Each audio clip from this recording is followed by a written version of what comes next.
আসসালামু আলাইকুম। আমি নাহিদা। কেমন আছেন সবাই? আশা করছি আল্লাহর রহমতে ভালো আছেন। আলহামদুলিল্লাহ, আমরাও ভালো আছি। আজ সকালে উঠে আগে চুলাটা লেপতে আসলাম, কেননা চুলাটা যদি আগে থেকে না লেপা হয় তাহলে রান্নার সময় গরম চুলাটা লেপতে পারবো না। আর আমি বেশি কাজই যেহেতু সকালের দিকে করি, তো সে কারণে বিকালের দিকে কিন্তু একদমই কাজ করি না। আর বিকালের দিকে কাজ করি না বলতে, বিকালের দিকে আমি একটু মেশিনে বসি, সেলাই মেশিনে। তো আমি তো যেহেতু সেলাই মেশিনের কাজ করি, তো সেটার দিকেও একটু আমাকে নজর দিতে হয়। তো সে কারণে আমি আগে মাটির চুলাটাকে সুন্দর করে লেপে গুছিয়ে নিচ্ছি। আর এতে করে কিন্তু আমার রান্নার আগ্রহটা অনেকটাই বেড়ে যায়। মনে হয় কি লেপা চুলায় রান্না করার আনন্দটাই অন্যরকম লাগে। মানে একটু ভালো পরিষ্কার পরিচ্ছন্নতা জায়গায় কাজ করতে কিন্তু মনের জোরটা অনেকটাই বেড়ে যায়। তো চুলাটা লেপে নিয়ে এদিকে চাল ঝাড়তে বসে গেছি। আর এই চালটা হচ্ছে ভিতরে বেশ কিছু পোকা হয়েছে দেখছি ইদানিং। তো এই ব্যারেলের চালটা শেষ, আজকেই শেষ, আর হচ্ছে হবে না। দেখা যাক নতুন ব্যারেলের অবস্থা কেমন। এখনও তো বস্তাটা খোলেনি, মানে ব্যারেলটা খোলেনি। তো ব্যারেলটা হচ্ছে খুললে তারপরে বুঝতে পারবো যে ওর চালটা আবার এরকম পোকা হয়েছে কিনা। আর পোকা যাতে না হয় কি যে করব, ভিতরে কিছু তেজপাতা দিয়ে রেখেছি। তো দেখি যদি পোকাটা না হয় তাহলে তো ভালো, আর যদি হয় তাহলে আর কি করা, আবার বেছে খুঁটে তারপরে খেতে হবে। তো যাই হোক, চালটা আমি ধুয়ে হচ্ছে এদিকে একটু পানি নিয়ে নিয়েছি হাঁড়িতে। হাঁড়িটা মেজে ধুয়ে তারপর পরিষ্কার করে একটু পানি নিয়ে নিয়েছি। আমি চালটা ধোয়ার আগেই কিন্তু পানিটা হাঁড়িতে বসিয়ে দিই চুলায়।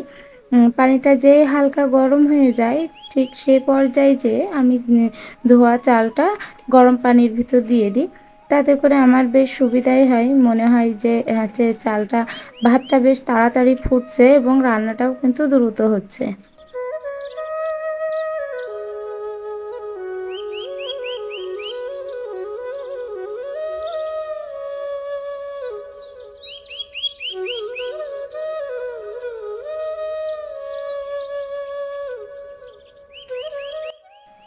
আপনারা যারা গ্যাসে রান্না করেন ভাত, হচ্ছে ভাতটা গ্যাসে রান্না করেন, সেক্ষেত্রেই বলছি যে যখন দেখবেন যে চালটা একটু পানি গরম হয়ে গেছে সেই পর্যায়ে চালটা দিয়ে দেবেন। আবার যে পর্যায়ে দেখবেন যে পানিটা উতলাচ্ছে, মানে ফোট উঠে গেছে, তো সেই সময় টকবক করে ফুটছে, ওই মুহূর্তে গ্যাসটা কিন্তু অফ করে 10 মিনিট মতো বন্ধ করে রাখতে পারেন। 10 মিনিট মতো বন্ধ করে রাখলে দেখবেন ভাতটা কিন্তু ওই তাপে ইজিলি হয়ে যায়। তাতে করে কিন্তু খাবারের গুণাগুণ নষ্ট হয় না।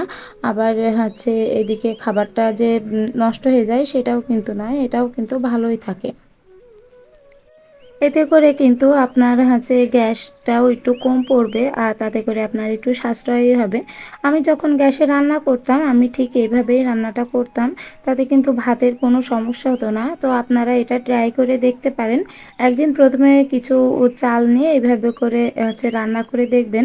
যদি আপনাদের খেতে সমস্যা হয় তাহলে করবেন না, আর যদি দেখেন যে না জিনিসটা খুব উপকারী, তাহলে তো উপকারী করতে পারলাম।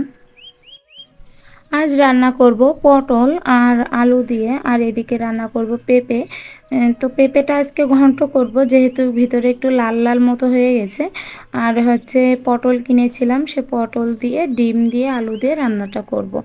তো পটলটা আর হচ্ছে পেঁপেটাকে ভালো করে ধুয়ে নিয়ে যাচ্ছি। দুইটা জিনিস একসাথে যদি ধুয়ে নিয়ে যে বসি তাহলে কিন্তু আমাকে বারবার আর উঠতে হবে না।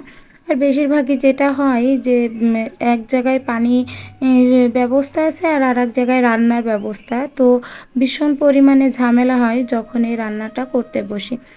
এইটা নেই, ওইটা নাই, সেইটা নাই, আর আমার একারই অনেকবার দৌড়োঝাঁপ করে তাই জিনিসপত্র আনতে হয়।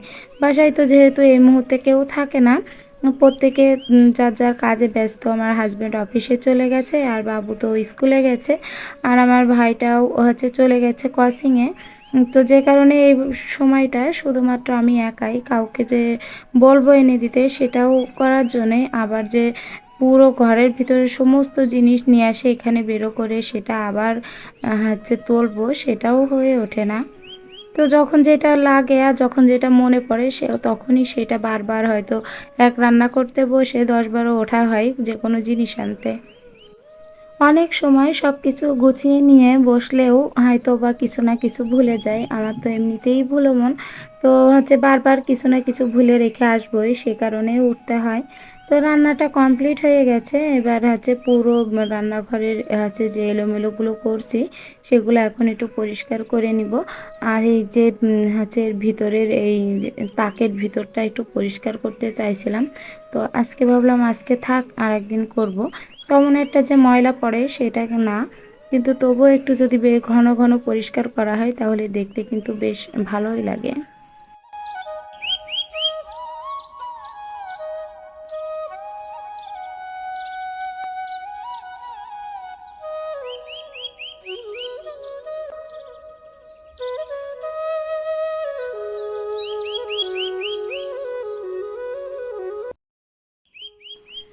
ঘরের বাইরেটা পুরো পরিষ্কার করে ঝেড়ে ঝুড়ে নিয়েছি। আর এবার রুমটা একটু গোছানোর পালা।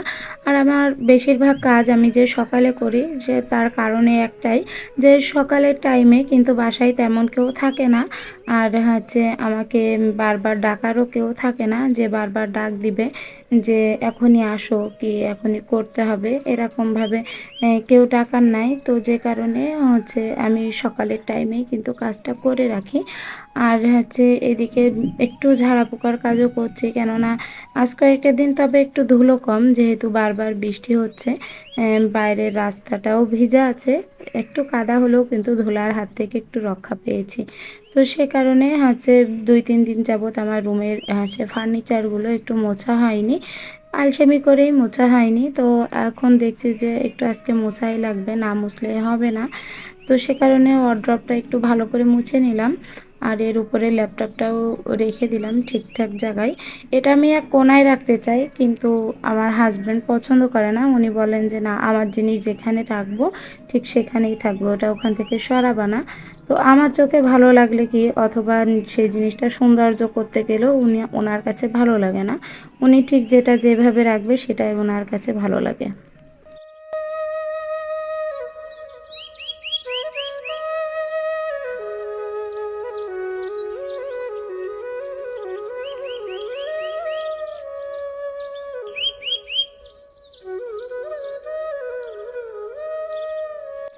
সব কিছু একটু হালকা পাতলা করে গুছিয়ে নিয়েছি। আর এবার তো ঘর ঝাড় দেওয়ার পালা।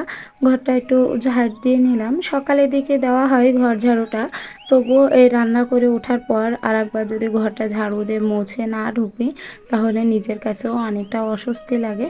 আর এই এত দিন ধরে যে নিম্নচাপ চলছে, বৃষ্টি হচ্ছে, পুরো ঘরের মধ্যে মনে হচ্ছে কেমন একটা গন্ধ গন্ধ হয়ে গেছে। যদি একটু রোদ বেরোয় তাহলে বালিশ কাঁথা এগুলো সব একটু রোদ্রে দিব, কেননা এইরকম একটা গ্যাস, ভ্যাপসা একটা গ্যাস বেরোচ্ছে, আর সেটা আমার মোটেও সহ্য হচ্ছে না। তো যাই হোক, রুমটা আমি একটু ভালো করে ঝাড় দিয়ে নিচ্ছি। ঝাড় দিয়ে নেওয়ার পর একটু আজকে হুইল পাউডার গুলিয়ে তাই মেঝেটা মুছবো, যেহেতু একটু ভ্যাপসা ভ্যাপসা গন্ধ বেরোচ্ছে। তো সে কারণে ভাবলাম যে আজকে একটু হুইল দিয়ে মুছি, তাহলে অন্তত একটু ফ্রেশ ফ্রেশ লাগতে পারে।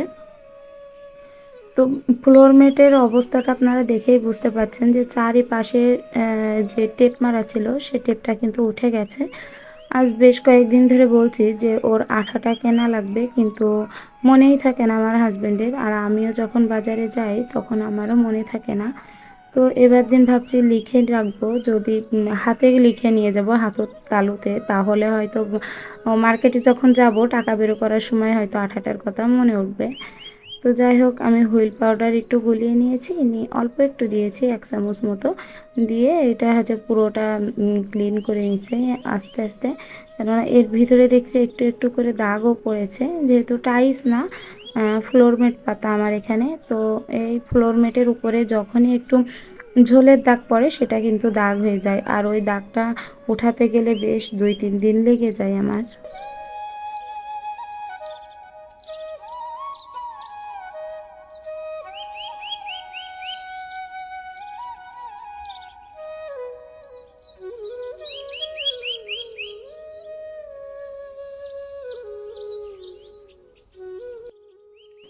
প্রতিদিনের মতো একটা অনুরোধ করব আপনাদেরকে, যদি আমার ভিডিওটি ভালো লেগে থাকে তাহলে প্লিজ একটা লাইক দিতে ভুলবেন না।